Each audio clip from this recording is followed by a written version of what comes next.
लोई को बिल्कुल उसी तरीके से बेलेंगे जैसे हम चपातियों को बेलते हैं।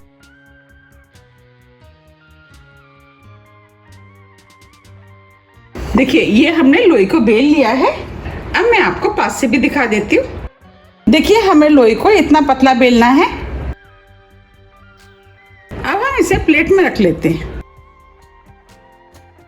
इस तरीके से हम तीनों लोइयों को बेल लेंगे। ये हमने तीनों लोइयों को बेल लिया है। हम लेयर वाली मठरी बना रहे हैं, तो अब हम इसके ऊपर चारों तरफ अच्छे से घी लगा देते हैं। आप घी की जगह ऑयल का भी इस्तेमाल कर सकते हैं। अब हम इसके ऊपर थोड़ा सा गेहूं का आटा डाल देते हैं।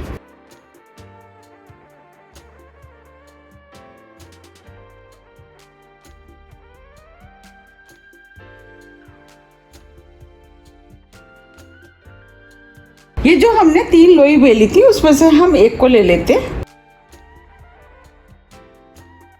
और इसके ऊपर रख देते हैं और हल्के हाथों से इसे हम दबा देते हैं। अब हम इसके ऊपर दोबारा से घी लगा देते हैं। इस तरीके से घी लगा के जब हम मठरियाँ बनाते हैं तो मठरियाँ बहुत ही ज़्यादा खस्ता और लेयरदार बन के तैयार होती हैं। अब हम दोबारा से हल्का हल्का आटा इसके ऊपर डाल देते हैं।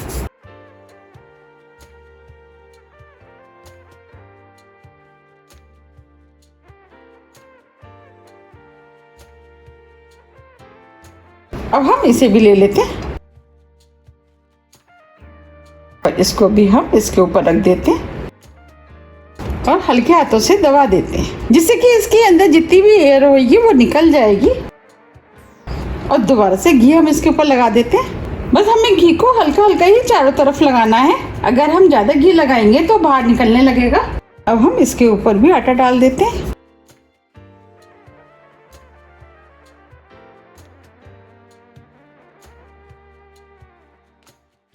अब हम इसे फोल्ड कर लेते हैं।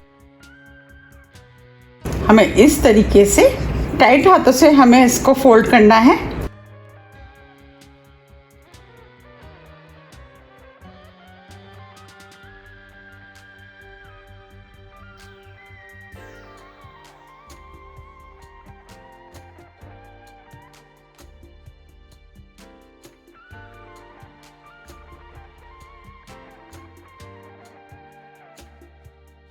देखिए हमने इसे फोल्ड कर लिया है। अब हम थोड़ा सा हाथों से दबाते हुए इसे लंबा कर लेते हैं। देखिए हमने इसे लंबा कर लिया है। अब हम इसकी लोइयां तोड़ लेते हैं। तो हम थोड़ा सा पोर्शन को निकाल देते हैं और आधे आधे इंच की लोइयां तोड़ लेते हैं।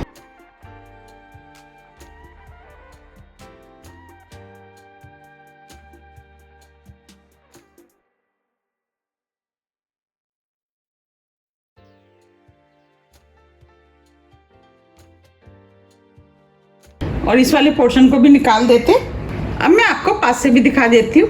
देखिए ये लोई बनके तैयार हो गई है। अब हम इसकी मठरी बना लेते हैं। तो इसको हम इस तरीके से बोर्ड पर रख देते हैं और जो हाथ का ये वाला पोर्शन होता है, अब हम हाथ को आगे की साइड बढ़ाते हुए इसे दबा देते हैं। देखिए अब मैं आपको दिखा भी देती हूँ। देखिए इस तरीके से लेयर बनके तैयार हो जाती है। अब मैं आपको एक और बता देती हूँ। देखिए ये लोई लिए, हमें इस लोई को इस तरीके से रखना है और हाथ के इस वाले पोर्शन को इस तरीके से रखते हुए हम आगे की साइड बढ़ाते हुए मठरी बनाएंगे। देखिए आप देख पा रहे हैं लेयर बनी है। ये धीरे धीरे जब हम ऑयल में सेकेंगे तो ये खुल जाएंगी। इस तरीके से हम सभी मठरी बना के तैयार कर लेंगे।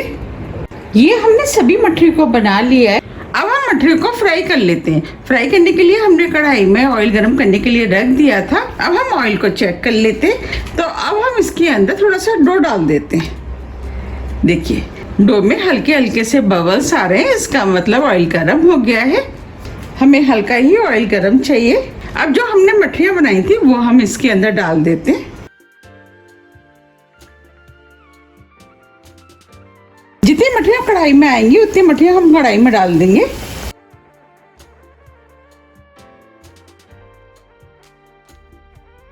ये हमने मठरियों कढ़ाई में डाल दिया है। अब हम मटरियों को स्लो मीडियम फ्लेम पे फ्राई कर लेते हैं। हमें इन्हें स्लो मीडियम फ्लेम पे ही फ्राई करना है, जिससे कि ये अंदर तक सिक करके खस्ता बने। अब हम इनको फ्राई होने देते हैं। ये हल्के गोल्डन कलर की हो जाएंगी, इसके बाद हम इनको पलटेंगे। ये मठियाँ जैसे जैसे फ्राई होती जाएंगी ऊपर आती जाएंगी। अगर आपको मेरी रेसिपी पसंद आ रही है तो रेसिपी को लाइक कर दीजिएगा, और अभी तक आपने मेरे चैनल को सब्सक्राइब नहीं किया है तो आप चैनल को भी सब्सक्राइब कर दीजिएगा और बेल आइकन को भी प्रेस कर दीजिएगा, जिससे कि मैं जब भी नई वीडियो अपलोड करूँ उसका नोटिफिकेशन आपको सबसे पहले आए। आप देख पा रहे हैं धीरे धीरे मठियाँ ऊपर आना शुरू हो गई हैं। अब हम इनको पलट देते हैं। ये मठियाँ खाने में बहुत ही ज़्यादा टेस्टी लगती हैं। आप भी इनको एक बार ज़रूर बनाइएगा, आपको भी ये बहुत ज़्यादा पसंद आएंगी। आप देख पा रहे हैं मठियों की लेयर खुलती जा रही है। अब हम इनको चारों तरफ से गोल्डन ब्राउन होने तक फ्राई कर लेते हैं और बीच बीच में हम इनको पलटते भी रहेंगे। अब ये मठियाँ सीख गई हैं और गोल्डन ब्राउन कलर की हो गई है और खस्ता भी हो गई है। अब हम इनको प्लेट में निकाल लेते हैं।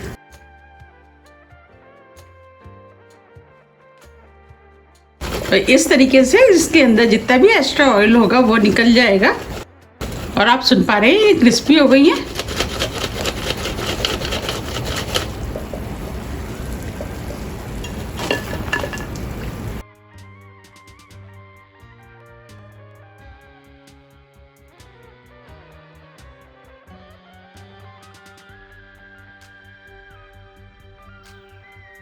आप देख पा रहे हैं कितनी बढ़िया फ्राई हुई है। इस तरीके से हम सभी फ्राई कर लेंगे। ये हमने आटे और मूंग की दाल की चटपटी और मसालेदार सभी मठियाँ बना के तैयार कर ली हैं। आप देख पा रहे हैं कितनी बढ़िया मठियाँ बन के तैयार हुई है और कितनी लेयरदार बनी है। ये खाने में बहुत ही ज़्यादा टेस्टी लगती हैं। अब मैं आपको पास से भी दिखा देती हूँ। देखिए कितनी लेयरदार बन के तैयार हुई हैं। ये खाने में बहुत ही ज़्यादा टेस्टी लगती हैं। अब मैं आपको तोड़ के भी दिखा देती हूँ। देखिए कितनी बढ़िया अंदर तक सिकी हुई है और कितनी खस्ता बनी है। अभी ये थोड़ी गर्म है, जब ठंडी हो जाएंगी तो और भी ज़्यादा क्रिस्पी हो जाएंगी। अब मैं आपको दिखा भी देती हूँ कितनी खस्ता बनी है। देखिए बनी है ना कितनी खस्ता और क्रिस्पी। आप इन मठरियों को बनाइए और खाइए, फिर मुझे कमेंट्स करके ये ज़रूर बताइए कि आपकी मठरी कैसी बनके तैयार हुई। मैंने आपको जिस तरीके से बनाना बताया, अगर आप उस तरीके से बनाएंगे तो आपकी भी बिल्कुल ऐसे ही बनके तैयार होंगी। आप इन मठरियों को एयरटाइट डब्बे में भर के 10 से 15 दिन के लिए रख सकते हैं और जब भी खाने की इच्छा है आप निकाल करके खा सकते हैं। ये चाय के साथ खाने में तो बहुत ही ज़्यादा टेस्टी लगती है। अगर आप सफ़र पर जा रहे हैं तब भी आप इनको ले जा सकते हैं। आप मुझे कमेंट्स करके ये ज़रूर बताइए कि आप इन्हें कब बना रहे हैं। अगर आपको मेरी रेसिपी थोड़ी भी पसंद आती है तो रेसिपी को लाइक कीजिए, चैनल को सब्सक्राइब कीजिए और ज़्यादा से ज़्यादा शेयर कीजिए। अब हम फिर मिलते हैं इसी तरह की टेस्टी रेसिपी के साथ। जब तक के लिए नमस्कार।